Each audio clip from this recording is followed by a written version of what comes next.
কথা বলতে চাচ্ছি এখন আমি মূলত এই যে এই ধরনের অ্যাকাউন্টগুলা, যেগুলো আসলে কমিউনিটি ডিসেবল হয়ে যায়। যেমন এখানে ডিসেবল হয়ে গেছে কমিউনিটি অ্যান্ড এটা হচ্ছে ইন্টিগ্রিটিতে চলে গেছে। এটা রিকভারের আপনাদের কাছে কোনো সলিউশন থাকে না। আপনারা যদি চান এখান থেকে কোনো রিভিউ কোনো কিছু করতে পারবেন না। বাট দেখা যায় যে আপনাদের অ্যাকাউন্টগুলো অনেক গুরুত্বপূর্ণ হয়, তো এটা রিকভার করা প্রয়োজন হয়ে পড়ে। তো এই ধরনের যে অ্যাকাউন্টগুলো এগুলো আসলে খুব ইজিলি রিকভার করা যাবে। আমি দেখাই আপনাদেরকে আমরা এই অ্যাকাউন্টটা রিকভার করছি। এখানে নামটা দেখেন লেখা আছে MD not Asif log in here, মানে অ্যাকাউন্টের নাম হচ্ছে আসিফ চৌধুরী। ওকে, তারপরে আমরা হচ্ছে অ্যাকাউন্টের কাজটা নিছিলাম। তো অ্যাকাউন্টের কাজটা নিছিলাম হচ্ছে আপনার আ জানুয়ারির ১১ তারিখে। ঠিক আছে? তো আমি এখন বাকি স্টেপগুলা দেখাই যে এটা আসলে আ কবে ব্যাক করা হইছে। তো এই যে দেখেন এটা এখানে আমরা নিয়ে রাখছিলাম আরকি। আম এখানে হচ্ছে অ্যাকাউন্টের নাম আসিফ চৌধুরী, ইমেইলটা নিয়ে রাখছিলাম, ফোন নাম্বারটা নিয়ে রাখছিলাম। আর অ্যাকাউন্টের ইউজার নেম বা ইউআরএল এটা আমরা ডাউনলোডেড করে রেখেছিলাম। তো আমরা যদি অ্যাকাউন্টের ইউআরএল এ ঢুকি এখন অ্যাকাউন্টটা শো করে। এটাই হচ্ছে অ্যাকাউন্টটা। অ্যাকাউন্টটা রিকভারেড হয়ে গেছে।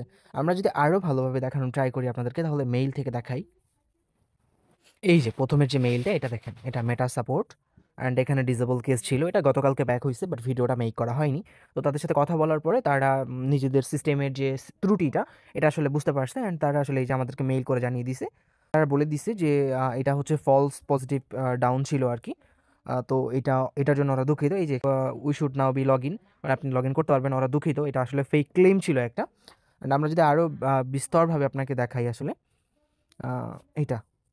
এটা হচ্ছে সেই অ্যাকাউন্টটা, আসিফ চৌধুরী। তো অ্যাকাউন্ট যাদেরগুলো আসলে গুরুত্বপূর্ণ হয়ে থাকে, কমিউনিটিতে গেছে বাট অ্যাকাউন্টটা আপনার জন্য অনেক গুরুত্বপূর্ণ, তারা আসলে আমাদেরকে মেসেজ করতে পারেন। এই অ্যাকাউন্টগুলো প্রত্যেকটা অ্যাকাউন্ট ব্যাক হবে। হয়তোবা সময় একটু লাগবে এবং কি প্রাইসটা একটু হাই, বাট প্রত্যেকটা অ্যাকাউন্ট রিকভার করা যাবে।